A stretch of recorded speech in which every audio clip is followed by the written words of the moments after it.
Halo semuanya, welcome to our podcast untuk mata kuliah Politik Luar Negeri Indonesia. Aku Sahira. Dan aku, Salwa. Hari ini kita bakal deep dive ke salah satu isu yang konsisten nih dibahas dalam politik luar negeri Indonesia, yaitu tentang bagaimana sih Indonesia memposisikan diri terhadap Palestina. Tapi nih, biar lebih fokus, kita bisa bahas lewat perspektif dua presiden yang gaya kepemimpinannya itu tuh totally different, yaitu ada Bapak Susilo Bambang Yudhoyono dan yang kedua ada Widodo. Exactly, Wak. Kan Kang Heri itu minta kita pilih dua presiden ya, buat dianalisis pakai teori. Nah, kalau misalnya kita tuh pilih Pak SBY dan Pak Jokowi, itu tuh menurut kita berdua menarik banget karena approach-nya itu beda, terus konteks globalnya beda, dan cara mereka memainkan diplomasi juga tuh berbeda. Makanya hari ini kita bakal coba melihat what shapes their decision, lalu bagaimana gaya mereka mempengaruhi posisi Indonesia soal Palestina gitu, Wak. Terus juga Nira, biar pembahasannya apa ya terstruktur gitulah, kita tuh pakai teori three level of analysis dari Kenneth Waltz, yang dimana yaitu yang pertama ada system level, nah terus kedua ada state level, dan yang terakhir nih individual level. Nah selain itu tuh kita pakai juga namanya rational actor model. Apa ya sebenarnya tuh ini tuh buat lihat gimana sih keputusan itu tuh diambil secara kalkulatif oleh masing-masing presiden, yang tadi kita kan udah pengen ngebahas SBY ya sama Pak Jokowi gitu. Bener banget sih. Jadi sebenarnya podcast ini tuh nggak cuman bahas tentang Pak SBY itu ngapain atau Pak Jokowi itu ngapain sih, tapi kita bakal lihat kenapa mereka ngambil langkah-langkah itu, lalu bagaimana konteks domestik dan global itu berpengaruh, Wak. Jadi apa dampaknya untuk hubungan Indonesia dan Palestina. So, this will be a structure yet easy to follow conversation. Gitu. Oke, nah terus nih Indonesia kan juga punya prinsip ya, tahu nggak apa prinsipnya? Apa tuh? Prinsip politik luar negeri bebas aktif, di mana plus amanat konstitusi yang jelas banget tentang penolakan penjajahan. Nah, terus juga ditambah lagi kan identitas Indonesia nih sebagai negara dengan populasi Muslim terbesar di dunia ya, salah satunya juga. Jadi dukungan ke Palestina itu tuh sebenarnya tuh bukan cuma hanya karena agama aja gitu, tapi juga soal kayak nilai sejarah dan moral position di dunia internasional gitu, Saira. Hmm, sebenarnya Indonesia tuh punya prinsip dasar politik luar negerinya, wah, yang kita udah sering pelajarin juga, politik bebas aktif. Kalau misalnya kita sering dengerin Kang Heri ngomong begitu kan, maksudnya bebas tuh bebas menentukan sikap sendiri, lalu aktif itu aktif memperjuangkan perdamaian dunia gitu. Jadi di amanat konstitusi, kalau misalnya kita tahu di Undang-Undang 1945 ada eh, apa ya sekelibat kalimat tentang bahwa penjajahan di atas dunia itu harus dihapuskan gitu. Makanya meskipun presidennya ganti, sikap Indonesia ke Palestina tuh tetap sama. Yang beda tuh cara strategi, lalu gaya diplomasi presiden tuh pasti berbeda. Tapi intinya tuh sikap Indonesia ke Palestina tuh tetap sama. Makanya sekarang kita bahas ke era Pak SBY dulu. Oke, gini Oke. Wak, kalau misal kita masuk ke era Pak SBY atau Pak Susilo Bambang Yudhoyono, beliau tuh kan menjabat dari tahun 2004 sampai tahun 2014, yang dimana jujur ya, ini tuh salah satu fase dimana diplomasi Indonesia tuh bener-bener hidup aktif dan elegan terstruktur gitu. Nah, banyak eh, pengamat tuh nyebut gaya diplomasi Pak SBY ini sebagai active and moderate diplomasi, yang dimana artinya adalah aktif banget di forum forum internasional gitu, Pak. Kayak tapi nih walaupun emang aktif di forum-forum internasional, Pak SBY itu tetap hati-hati beneran, Wak. Kayak tetap hati-hati, moderat, dan mempertimbangkan banyak kepentingan yang strategis untuk Indonesia. Nah, sebetulnya, Wak, Pak SBY ini punya karakter yang sangat birokratis, yang dimana akademis, teknokratis, dan itu tuh kebawa banget ke kebijakan luar negerinya Pak SBY. Yang dimana nih ya, dia tuh suka sesuatu yang sangat terencana, terus berbasis data, lalu selalu lewat mekanisme multilateral. Nah, gitu, Wak. Jadi kalau misalnya lewat jalur internasional kita, dia tuh akan pilih jalur itu yang tadi aku sebutin. Nah, selama masa Pak SBY juga, Indonesia tuh menghadapi dua konflik Gaza besar pada tahun 2008 dan tahun 2012. Nah, kedua konflik ini tuh memancing reaksi internasional saat itu, Wak. Nah, Indonesia tuh salah satu negara yang sangat vokal pada saat itu buat menanggapinya. Nah, makanya langkah-langkah Indonesia yang diambil pada era Pak SBY itu tuh sebenarnya komprehensif banget.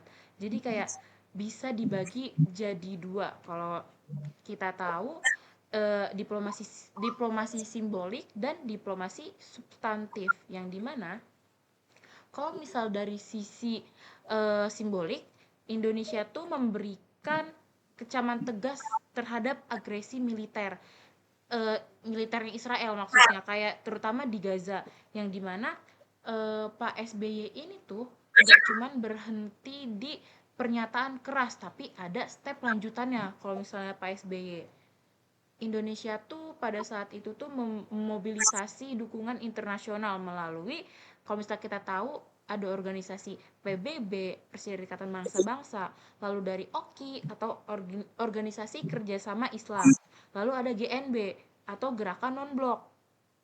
Nah, yang aku suka, Wak, jujur, Pak SBY itu kalau membawa isu Palestina ke forum internasional nih, dia tuh ngomongnya tuh lengkap banget. Kayak runtut, punya arah gitu. Bukan cuman mengecam aja, tapi juga ngajak negara lain ikut ikut bangun nih, ikut ambil posisi terhadap Palestina dan isu-isu lainnya gitu. Nah, terus di era Pak SBY juga, Indonesia tuh mengembangkan diplomasi yang jangka panjang, yang dimana berbasis capacity building, yang dimana sebenarnya langkah ini tuh nggak banyak dilakukan oleh negara lain. Indonesia tuh memberi bantuan bukan cuma material aja, tapi bantuan yang membuat Palestina bisa membangun kapasitas negaranya sendiri. Yang beberapa program penting Pak SBY pada saat itu adalah pelatihan polisi negara Palestina, lalu pelatihan para diplomat Palestina. Nah, terus ada pengiriman bantuan kemanusiaan dan beasiswa pendidikan dan penguatan sektor sosial, Wak. Nah, program-program kayak gini tuh dampaknya nggak langsung kelihatan, jujur, tapi jangka panjangnya tuh kuat banget. Gitu, Wak.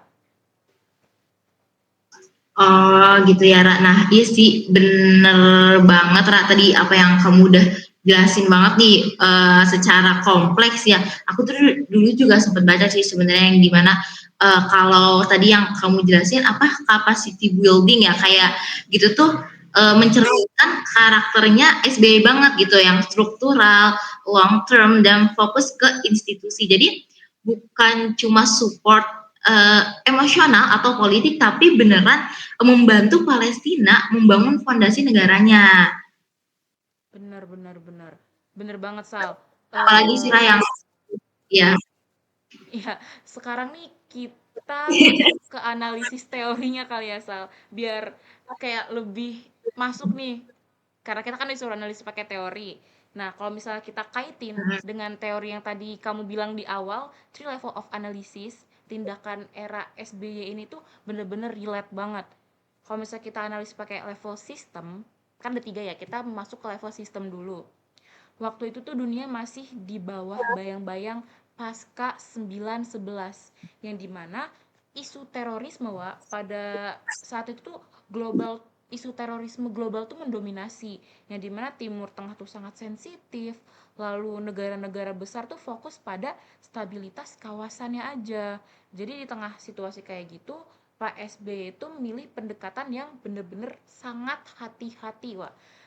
Karena kalau Indonesia bersikap terlalu keras pada saat itu, kena bisa apa ya, kena bisa backlash dari negara-negara besar kayak, makanya diplomasi Pak SBY di era Palestina tuh cenderung formal, polit, dan terstruktur, Wak.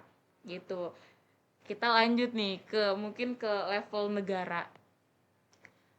Indonesia pada saat itu tuh apa ya, masih pada masa giat-giatnya membangun citra negara sebagai negara muslim moderat dan demokratis, yang dimana Palestina itu kan salah satu isu yang bisa menguatkan citra tersebut kan. Makanya dukungan ke Palestina tuh bisa dipakai sebagai strategi positioning Indonesia di mata dunia. Nah, selain itu, Indonesia tuh emang punya apa ya, rasa solidaritas yang tinggi terhadap Palestina. Jadi PSB itu dapat dukungan domestik yang kuat untuk bersikap vokal pada isu tersebut. Nah, kalau misalnya untuk level individunya Pak SBY sendiri ya, mungkin ini tuh yang menarik banget, Wak. Karena gaya pribadinya Pak SBY itu tuh bener-bener sangat rasional aktor model, Wak. Jadi semuanya dipikirin, dihitung, dikaji, dan diperhitungkan resikonya sama Pak SBY. Makanya karakternya tuh sebagai akademisi bener-bener kayak apa ya, dia tuh milih jalur diplomasi, eh, diplomasi kayak yang elegan dan terstruktur gitu, Wak.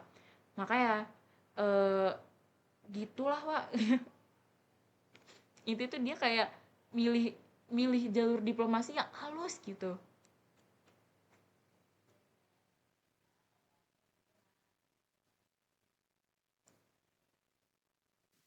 Nah, Iya sih Ra, bener banget emang vibes-nya, maaf ya, mm, Pak SBY itu serasa banget sih dia emang nggak suka keributan, nggak suka konfrontasi langsung, tapi tetap tegas gitu. Dimana kan eh, pada diplomasi Indonesia di eranya itu tuh kan kelihatan rapi sama profesional. Kalau kamu tahu kan kita pernah dikasih tahu ya slogannya SBY, yaitu adanya namanya Thousand Friends and Zero Enemy gitu. Kalau kamu masih ingat. iya, bener bener bener banget. Eh Sebenarnya yang paling kelihatan dari era SBY itu kan Indonesia semakin dipercaya sebagai mediator ya, Wak, dan suara moderat di dunia internasional gitu. SBY itu memperkuat citra Indonesia dengan sebagai negara yang konsisten membela Palestina, tetap elegan, nggak reaktif, dan selalu membawa isu ke level global. Makanya nih, Wak, banyak analisis menyimpulkan bahwa di era Pak SBY ini tuh adalah masa di mana Indonesia punya diplomasi yang paling internasional dan yang paling halus, Wak. Gitu. Oke lah Saira, tadi kan kamu udah ngebahas cukup kompleks nih, karena kita kan dari awal yang aku omong tadi ya, yang aku pengantar aku tadi, di mana kita juga bakal ngebahas tentang eranya Pak Joko Widodo. Jadi selanjutnya kita bakal bahas eranya dia nih, Ra. Kita geser lah nih yang tadi kamu udah ngejelasin tentang Pak SBY, sekarang kita geser ke Presiden Joko Widodo yang dimana kan dia memimpin dari tahun 2014 sampai tahun 2024 ya, dua periode, yang dimana gaya kepemimpinannya ini jelas pastinya berbeda gitu dengan Pak SBY, di mana Jokowi itu pragmatis dan fokusnya itu kepada pembangunan domestik kayak misalnya infrastruktur, ekonomi dan investasi. Tapi nih, walaupun fokusnya tadi yang aku jelasin, yang dimana fokusnya itu domestik. Nah, tapi isu Palestina itu tetap tetap jadi salah satu agenda penting gitu dalam politik luar negeri Indonesia, dan ini tuh kelihatan dari beberapa langkah besar yang diambil pada saat eranya Pak Jokowi. Aku jelasin ya satu-satu nih. Nah, Oke, yang boleh pertama boleh. ada Oke, yang pertama ada namanya KTT luar biasa Oki tahun 2016 di Jakarta. Nah, jadi itu tuh bukan sekedar hanya KTT biasa, konversi tingkat tinggi biasa. Jadi Indonesia tuh benar-benar memimpin forum internasional yang membahas konflik sama Palestina. Yang dimana Jokowi itu secara terbuka gitu melaksanakan menekankan bahwa Palestina itu harus terus diperjuangkan gitu tuh. Ketika banyak negara yang udah mulai mengalihkan perhatian gitu dari Palestina gitu, tapi isu regional ini tuh di KTT tuh juga menegaskan posisi Indonesia tuh sebagai suara utama Muslim moderat gitu. Nah, terus yang kedua nih ada namanya pembukaan konsulat kehormatan Indonesia di Ramallah, yaitu yang dimana ini tuh langkah simbolik tapi punya bobot besar gitu karena kan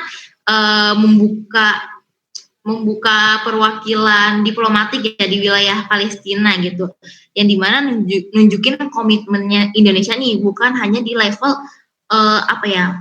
pernyataan tapi juga kayak secara fisiknya dan institusional itu banyak negara yang bahkan belum sampai sejauh itu gitu. Nah, terus yang terakhir nilai yang penolakan terhadap Abraham Accord yang dimana saat beberapa negara Arab itu normalisasiin hubungan dengan Israel gitu, tapi Indonesia itu milih untuk tetap konsisten aja gitu untuk mendukung Palestina. Dimana sikap ini tuh kan nunjukin ya kalau misalnya kebijakan luar negerinya pada eranya Pak Jokowi itu tetap mengikuti prinsip emang yang sudah lama dipegang teguh oleh Indonesia sendiri ini. Terus juga kayak penolakan terhadap pendudukan Israel dan dukungan penuh terhadap kemerdekaan Palestina. Hmm. eh itu dia sih, Wak. Jadi kayak kalau misalnya gaya Pak Jokowi ini tuh ngomong soal Palestina tuh emang selalu apa ya, to the point dan tegas gitu. Kalau misalnya di era Pak Jokowi, nggak banyak retorika diplomatik yang melingkar-lingkar.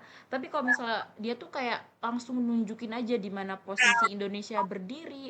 Lalu itu tuh yang bikin pernyataan-pernyataannya mudah ditangkap oleh publik dan sering viral juga, Wak, gitu.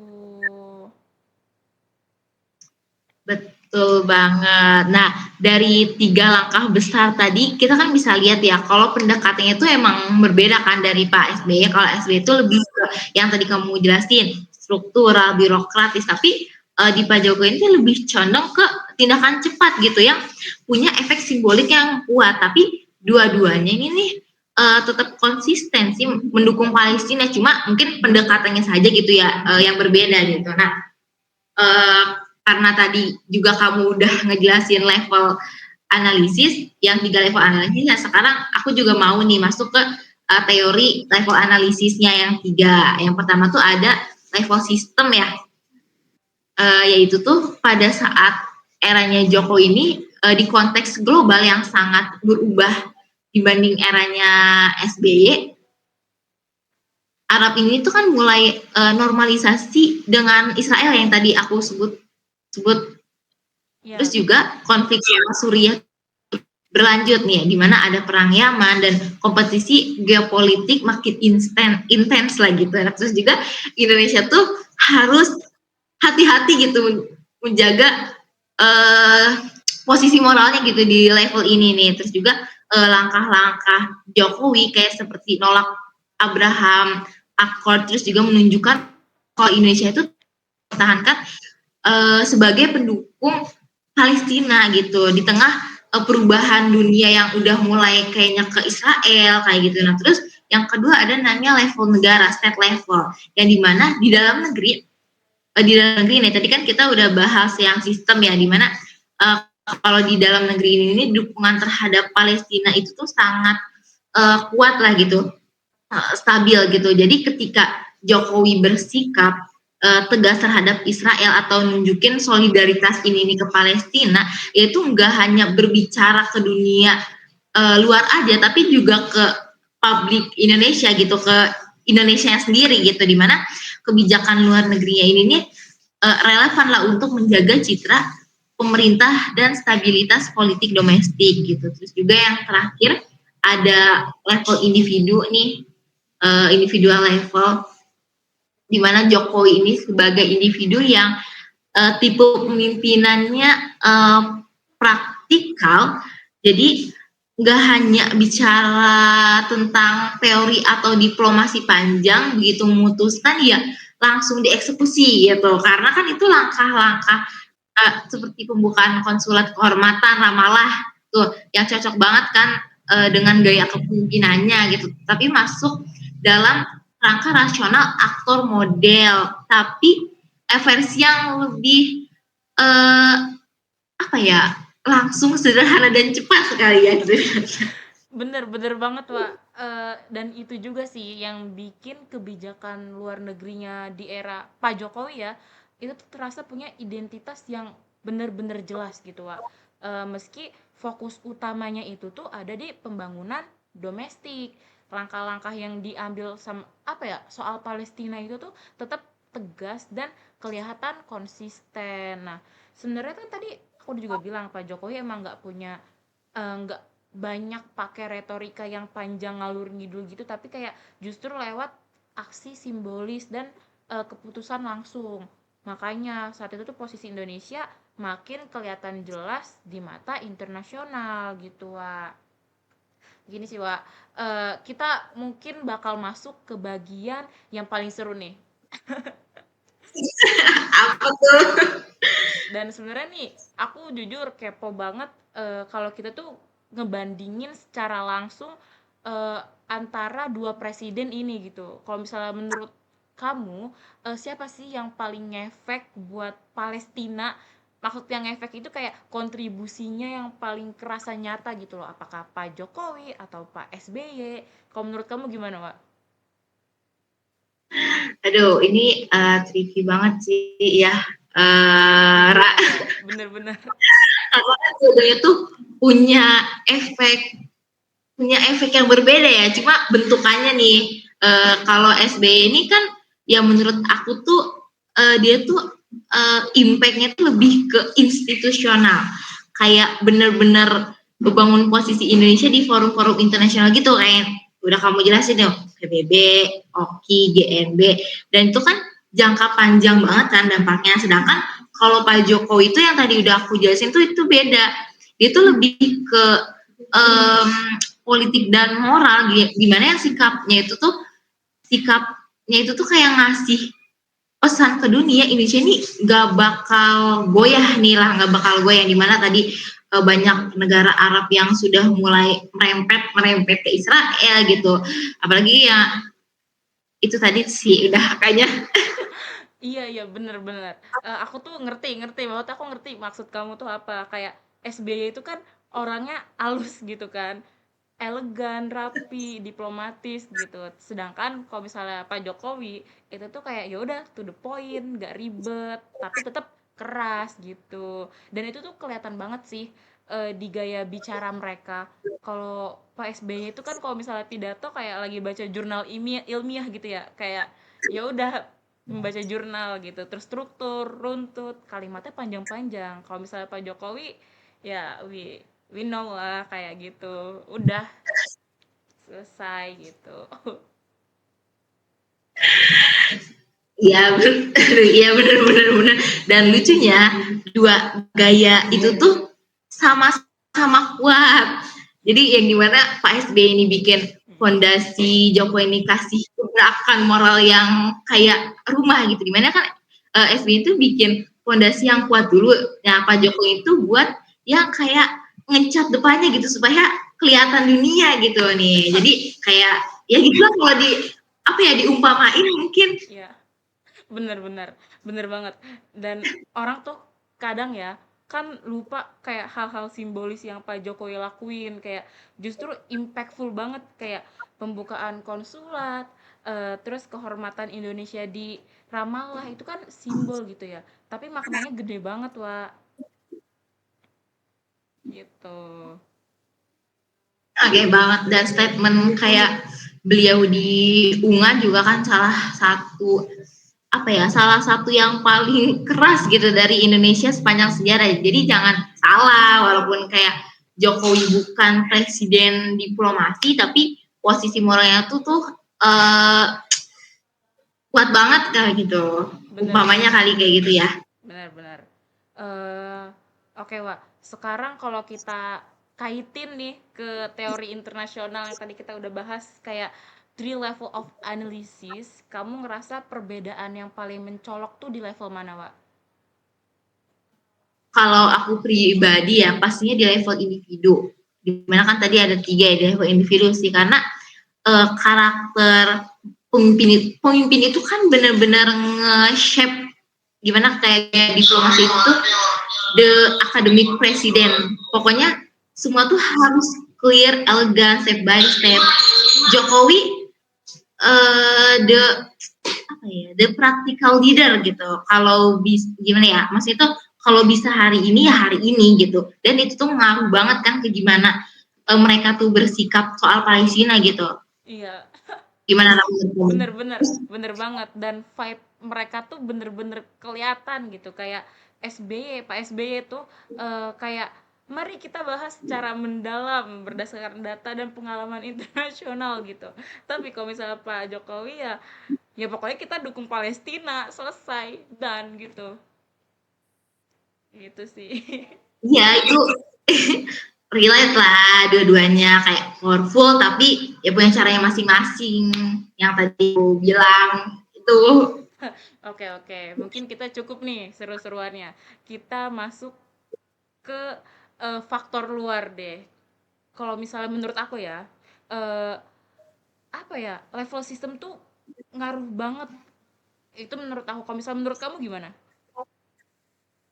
Level system ya ya ngaruh parah sih, dimana kan di masa Pak SBY negara-negara Arab masih solid anti Israel, jadi wajar diplomasi Indonesia tuh waktu itu lebih tegas karena kan semua kawasan itu searah nih, maksudnya ya toh mendukung semua gitulah. Nah pada saat eranya yang Pak Jokowi siapa yang tadi Abraham Accord itu kan Abraham Accord UEA, Bahrain, Sudan, Maroko itu tuh semua itu normalisasi gitu.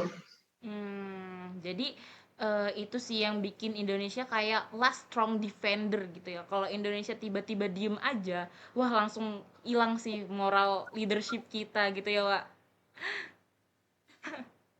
Dan itu makanya kenapa kan Pak Jokowi itu kelihatan lebih keras karena dia kan harus ngimbangin tekanan global itu juga gitu. Oke. By the way, kamu ngerasa nggak sih, Wak, kalau politik domestik itu maksudnya berpengaruh nggak sih? Banget sih maksud aku ya, kalau Indonesia ya berarti kalau itu tuh lebih ke dalam negeri ya kita ya sendiri ya. Dimana masyarakat Indonesia ini kan dukungan dari Indonesia ke Palestina kan juga tinggi banget ya. Jadi siapapun presidennya kalau dia lembek ya selesai gitu. Maksudnya apapun hal-hal yang terjadi pasti kan masyarakat Indonesia tuh kayak aware gitu ke Palestina. Iya benar-benar. Jadi kalau misalnya presidennya tuh kayak lembek ya, apa ya, legitimasinya runtuh ya Wak ya. Jadi kayak makanya eh, walaupun Pak Jokowi itu fokus di pembangunan, tapi dia tuh tetap harus nunjukin posisi moral Indonesia gitu. Dia tuh kayak Dan nunjukinnya kan lewat tindakan yang simbolik tapi impactful kan Wak gitu. Oke, uh, mungkin kayak gini Sal, kalau kamu nih harus pilih apa, gaya apa yang tuh? lebih efektif untuk konteks Palestina saat ini atau hari ini gitu, menurut kamu Pak SBY atau Pak Jokowi? Ya um, kalau jangka panjang gitu ya menurut aku nih, ya aku tetap di Pak SBY sih ya, karena kan diplomasi nasional itu kan penting banget di isu Palestina gitu kan. Tapi kalau konteksnya global yang makin complicated kayak sekarang gitu ya, aku sih karena kan dunia ini kan butuh suara tegas juga. Hmm. Bener bener bener. Aku juga kalau misalnya aku sendiri emang suka dua-duanya sih. Kayak kan suka dua-duanya tapi fungsinya kan mereka berbeda-beda ya, Wak. Kayak Pak SBY itu kayak membangun credibility-nya banget. Tapi kalau misalnya Pak Jokowi itu tuh maintain moral clarity gitu, Wak. Betul betul betul. Jadi kalau dibaratin mereka tuh mungkin kayak em, dua sisi apa ya? Dua sisi koin gitu, dua sisi duit duit apa? Duit bulat Apa? itu tuh yang yang bikin Indonesia itu tetap relevan gitu. Apa sih duit? Hmm. Jadi ya intinya dua-duanya punya pendekatan yang beda tapi tetap penting. Yang satu ngejaga struktur diplomasi, yang satunya ngejaga posisi moral ya, We. Betul banget. Dan keduanya itu tuh tetap dalam kerangka politik luar negeri Indonesia gitu yang dimana bebas dan aktif. Jadi Benar, tetap jalannya gitu. benar-benar. Makanya bebas menentukan sikap sendiri dan aktif memperjuangkan perdamaian yang tadi di awal juga udah kita singgung-singgung lah ya. Iya, jadi emang konsisten lah, fleksibel di gaya gitu. Cuman fleksibelnya mungkin di gaya doang. Iya, emang best combo sih jujur, emang best combo banget. Oke. Kalau Mungkin emang kita udah ngobrol sekitar setengah jam, udah 30 menit lebih. Mungkin kita udahin aja kali ya ujung obrolan kita hari ini. Lumayan padahal panjang Kak, ya? padahal Kak Sahira ini seru banget. Mungkin di nextnya nanti kita bisa ngebandingin sama siapa lagi gitu presiden yang terbaru yang sekarang lagi sedang menjabat gitu. Oh, Bisa sih mungkin kasih ya. Iya, juga. mungkin next next kapan-kapan lagi kita diskusi tentang Pak Prabowo mungkin. Boleh. Itu juga menarik sih Kak Saira sebetulnya. Mm-mm. Oke, mungkin dari kita yang tadi kita bahas tadi intinya sih sederhana ya, Salwa. Setiap presiden Indonesia tuh punya gaya diplomasinya yang berbeda. Tapi perbedaan itu justru yang bikin Indonesia tetap relevan dan konsisten dalam mendukung Palestina. Tuh. Betul, iya dan kita juga ngerti ya kalau misalnya kebijakan luar negeri itu tuh bukan cuma hanya soal proses pemerintah aja, tapi bagian dari identitas kita nih sebagai bangsa Indonesia punya posisi moral yang kuat dan kedua presiden yang kita bahas tadi itu sama-sama menjaga itu tuh dengan caranya masing-masing kayak gitu. Bener bener banget. Semoga diskusi ini nih kita hari ini bisa bantu teman-teman yang lain atau teman-teman yang menonton podcast kita ini buat cari perspektif yang baru tentang hubungan Indonesia Palestina atau tentang politik luar negeri secara umum ya Waya. Iya, betul banget dan kayak biasa nih kalau misalnya mungkin dari kita atau dari siapapun itu ya yang pengen apa ya topik yang pengen kita bahas nih boleh banget nih share ke kita kan kita bakal seneng banget ngobrolnya dan deep dive lagi gitu kayak tadi. Oke, betul bener-bener. Oke mungkin terima kasih banyak yang udah dengerin sampai akhir teman-teman semua tentang podcast kali ini emang seru banget tapi kita harus udahin karena emang udah lama banget nih gitu. Oke mungkin Oke, eh, apa nih penutupannya apa ya? kamu ada kata-kata hari ini? Oh nggak ada sih cukup cukup. Oke mungkin Cukup ditutup aja aja. kali ya. Aku Sahira, Aku sama. sampai ketemu. Sampai ketemu di episode selanjutnya. Bye Bye bye. bye. Hap.